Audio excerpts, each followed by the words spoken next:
안녕하세요 여러분.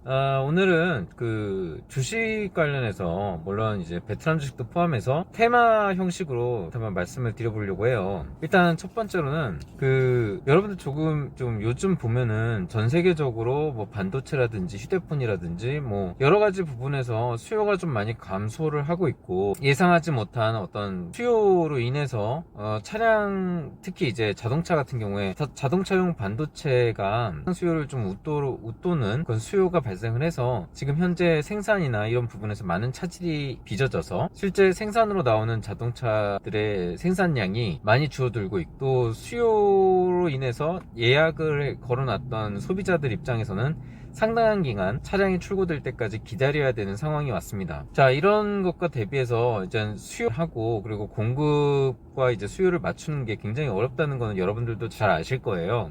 특히 이번에 그 코로나로 인해서 제가 좀 전에 얘기했던 자동차의 사례를 보면 알 수 있고, 코로나로 인해 경기 침체로 그 많은 수요가 감소를 할 것으로 예상을 했지만, 예상 외로 어떤 자동차 쪽에서 발생했던 어떤 전기차에 대한 어떤 수요 같은 것들이 이제 폭발을 하면서 그 더불어서 그 또 가속력에 불을 붙였죠. 그래서 그런 식으로 예상치 못한 수요들이 발생을 했을 때 여기에 민감하게 대처하는 게 굉장히 어려운데요. 자동차 분야는 그렇다고 쳐도 그 지금 서서히 올라오고 있는 것들이 있어요. 그러니까 자동차 같은 거는 이제 스파성으로 우리가 예상하지 못한 경우에서 갑자기 팍 발생하는 거고, 지금 여러분들 아시겠지만 각종 그 세계의 그런 변화 중에 하나가 식량에 대한 부분입니다. 이 식량에 대한 부분이 지금 사실은 오래전부터 말은 화자는 돼 왔어요. 식량에 대한 문제점, 식량 부족에 대한 위험에 처할 수 있다. 지구 온난화로 인해서 지구의 어떤 따뜻한 기후 변화로 식량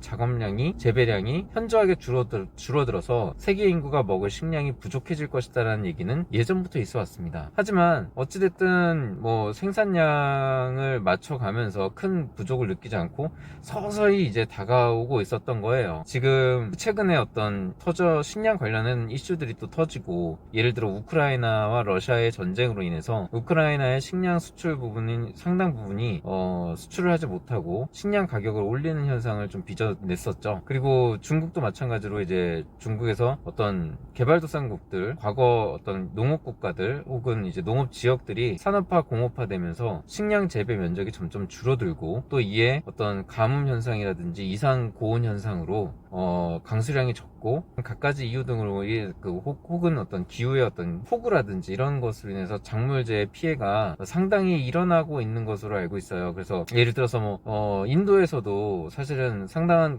수출 국가인데도 불구하고 많은 어떤 인도인들이 어떤 그러니까 돈이 되지 않고 힘은 힘대로 들고, 여러분들도 아시잖아요. 여러분들의 뭐 부모님 세대 분들을 보시면은 뭐 다는 안 그렇겠지만 그 부분적으로 어떤 본인의 어떤 그런 과거 농업 부분에서 이제 종사하셨던, 시골에서 살던 이제 그런 부모님들 세대를 보면은 상당히 그 농사일이 굉장히 힘들다는 거를 여러분들도 아시는 분들은 아실 겁니다. 옆에서 봐왔던 분들도 계실 거고요. 농사일이 굉장히 힘든데 힘든 일만큼 보람이 또 없다는 게 문제예요. 그래서 아무도 그 일을 하지 않으려고 하고 그 일에서 떠나고 하니까, 이 문제를 근본적으로 해결하기 위해서는 식량 가격이 올라야지 또 많은 사람들이 또 찾고 하려고 하겠죠. 그래서 뭐 일단은 이스라엘이라든지 어떤 선진 농업화 기술을 갖고 있는 나라들이 수필두로 해서 각종 농업 국가들의 파견이 돼서 자신들의 농업 기술들을 많이 이런 이 분야의 수출 경쟁을 하고 있는 걸로 알고 있는데, 여러분들 이스라엘도 되게 물이 부족한 나라예요. 그래서 물 부족 국가임에도 불구하고 어떤 그 현황하기 위해서 농업 부분에서 많은 투자와 설비를 해서 또 그 분야에서는 선두주자로 또 이스라엘이 지금 달리고 있거든요. 그런 부분에서 이제 베트남과 또 접목을 해서 이미 오래전부터 베트남의 본인들의 농업 기술을 많이 하고 있어요. 수출을 하고 있고, 또 관련해서는 물론 이제 농산물 가격이 상승을 하면은 그러니까 재배를 하고 있는 기업들에게 이윤이 돌아가겠지만, 그뿐만이 아니라 농업 관련된 모든 다양한 분야의 주식들도 여러분들이 고려 대상에 포함시키는 것이 좋다라는 말씀을 드리고 싶어요. 일단은 기계화라고 해서 우리가 예전에 어떤 재래식 방법에서 어떤 기계, 그리고 요즘은 또 스마트 농업이라고 많이 나오고 있을까? 원격이나 스마트로 인해서 본인이 힘든 고생을 하지 않고 기계나 어떤 일로 IT를 접목시켜서 스마트하게 이제 생산성을 높이는 우리나라 같은 경우에는 원체 재배 면적이라든지 어떤 규모 면에서 부족한 현실이기 때문에 우리나라는 점차적으로 이제 성장이 확연하게 뭐 드러나 보이지는 않을 겁니다. 다만 이제 그게 베트남이라든지 이런 나라의 이런 설비 투자의 부분에서 좀 투자가 되고 설비가 들어간다면은 여기서 나온 파급력이 상당할 거라고 봐요. 이미 지금 그 자체도 어떤 토지의 임대료라든지 인건비 같은 것들을 절약하기 위해서 미얀마라든지 어떤 다른 캄보디아라든지 이런 나라에 사실은 거기서 경작을 하고 재배를 하는 경우가 많거든요. 그래서 그런 재배된 결과물 과실을 다른 나라 중국이라든지 이런 부분에 수출을 하는 기업들이 꽤 있습니다. 그래서 이런 농업 기업 같은 것들도 여러분들이 좀 주안점으로 좀 보시고, 또 농기계, 그러니까 농업을 할 수 있게 만들어주는 농기계도 자연스럽게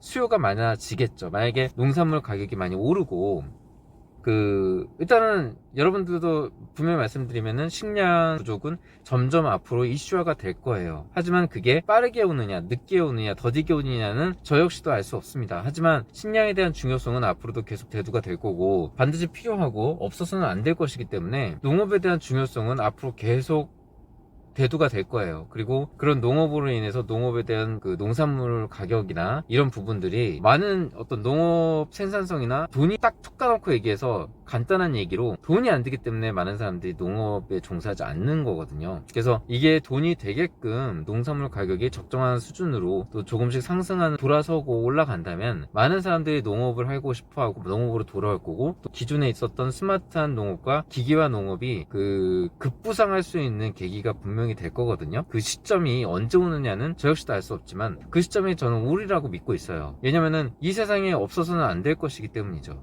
반드시 필요하고 우리가 곧 당면할 사회적인 문제, 이런 것에서 식량 문제는 가장 중요한 문제로 다가올 것이기 때문에 생산성을 높이는 것들이 굉장한 국가적인 고민거리가 될 거라는 것이죠. 그래서 특히나 이제 중국의 15억 인구들, 이 인구를 먹고 살기 위해서는 중국도 식량이 상당히 부족한 나라거든요. 그래서 대부분 수입에 많이 알고 있듯이 중국은 땅덩어리가 커서 재배 면적이 많을 것이다. 생각보다 그렇지 않아요. 재배 면적이 인구 대비해서 턱없이 부족합니다. 그리고 말씀드렸듯이 이상 고온 현상, 기후 변화로 인해서 경작지가 굉장히 많이 줄어들고 있어요. 특히 중국에서 제일 심하고 또 마찬가지고요. 그래서 그런 어떤 기후 변화나 대내외적인 요건이 상당히 어떤 국가의 개발도상국이나 산업화나 개발화에 인해서 재배 면적도 줄어들고, 또 이상고온 각국의 재배 경작지, 비옥한 토지들이 메말라가고 있다는 것, 이런 것들로 인해서 이제 주어진 환경이 제한돼 있지 않습니까? 이런 제한된 환경에서 생산성을 높여야지 살 수 있잖아요. 이런 생산성을 높이는 하이테크 농업 기술이라든지 혹은 하이테크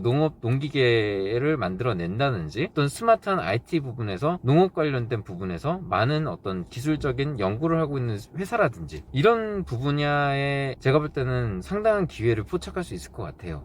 그래서 물론 이제 언제가 될지는 저도 알 수 없습니다. 하지만 반드시 얘기했듯이 그 당위성, 이 세상에 없어서는 우리가 인간이 살 수가 없기 때문에 무조건적으로 이 시기는 반드시 오게 돼 있어요. 이거는 필연입니다. 하지만 그게 언제가 될지, 또 어떤 속도로 올 수가 없습니다. 하지만 여러분들이 어떤 분야나 좀 포커스를 잡지 못하고 있으신 분들이라면 제가 말씀드린 이 조언을 한번 다시 생각해 볼 필요는 있어요. 그러니까 장기로 보시고, 예를 들어 나는 멀리 보고 무조건 오를 만한 주식이다, 혹은 된다, 단기적으로 내가 단타를 치고 나오고 이래야 된다라는 분들은 그냥 패싱 하시고, 어떤 장기적인 안목과 비전과 혹은 본인이 그 분야의 경험을 토대로 어느 정도 노하우가 갖고 계신 분들이라면 제가 얘기한 부분에서 좀 파생적으로 해서 다양한 부분, 특히 이제 베트남은 쌀 수출 국가에서 그런 부분에서 어떤 스마트한 선택을 할 수 있을 거라고 저는 봐요. 그래서 이 부분에서 기회를 포착할 수 있고, 또 이 부분을 관심을 안 두셨던 분들도 제가 말씀드린 이 부분을 한 번 더 되새겨보고, 예를 들어 농기계라든지 혹은 IT 분야, 그리고 스마트 농업에 접목시킬 수 있는 분야, 여러 가지가 있겠죠. 그리고 이스라엘뿐만 아니라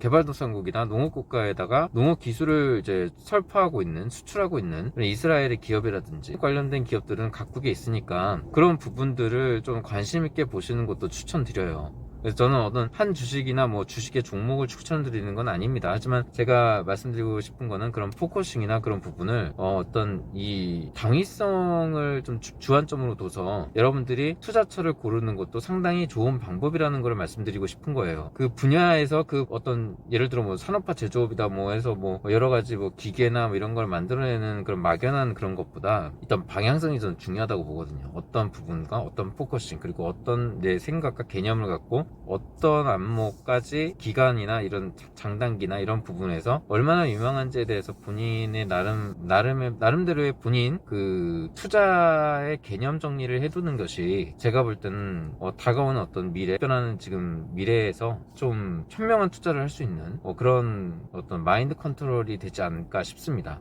제가 말씀드리고 싶은 거는 사실 그런 우리가 생각지 못했던 그런 부분이 있지 않습니까? 그런 부분에 일단은 모든 투자가 그렇듯이 여러분들도 이제 여러 투자를 해보셔서 아시겠지만 저는 그런 것 같아요. 그 남들이 일단은 관심 있게 안 보던 부분 있죠. 잘 모르고 뭐 누구나 다 알고 있는 분야 뭐 누구나 다 몰려있는 분야가 아닌 어느 정도 관심이 그래도 좀 별로 없는 그러니까 다른 사람들이 별로 쳐다보지 않는 부분에서 의외의 어떤 그런 어떤 뭐랄까요? 선점이라고 해야 되나요? 그런 부분을 할 수 있는 그런 안목을 기르는 게 제가 볼 때는 개미 투자자의 입장에서 가장 현명한 투자 기법이라고 해야 될까요? 투자의 정의, 개념 이런 거라고 봐요. 막 뭐 거기에 이제 달라붙어가지고 편승해서 한다는 것보다 본인의 어떤 나름의 어떤 정리들 있지 않습니까? 어떤 부분에서 좀 깊이 연구를 해서 그리고 그 깊이 연구를 하는 부분에서 어떤 기회를 발견했을 그 기회에 대해서 내가 할 수 있는 것들을 이제 분석을 하고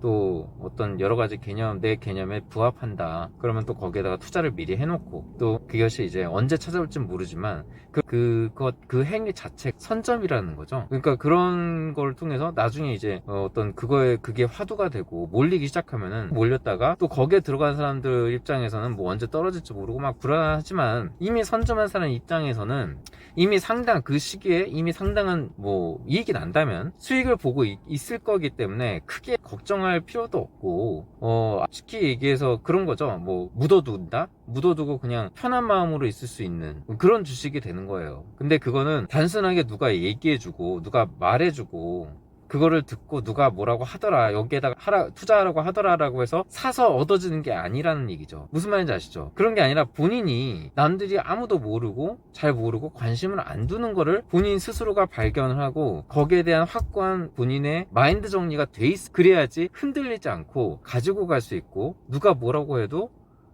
거기에 대한 어떤 확신을 갖고 있다면은 제가 얘기한 마음이 편해지는 순간이 반드시 찾아온다는 얘기예요. 그걸 위해 당위성도 필요하고 또 뭐 없어도 되고 대체품이 많고 이러면 점점 희박해지지만 본인이 찾기 나름이라는 얘기예요. 무슨 말인지 아시죠? 개미 투자자 입장에서는 달라붙는다고 성공할 확률은 굉장히 적다고 봐요. 그런 거가 좀 쉽지는 않겠죠. 어렵겠죠. 근데 그런 부분을 여러분들이 다양한 어떤 지식을 좀 접하면서 개념 정리를 스스로 해나가면서 필터링을 해나가면서 자신만의 그런 정리를 해두는 게 가장 좋은 방법이 아닌가 싶습니다. 간단하게 식량 관련돼서 그리고 투자 개념 정리 관련해서 개념 정리에 관련해서 또 여기까지 하고요. 오늘은 또 다음에 또 뵙겠습니다. 감사합니다.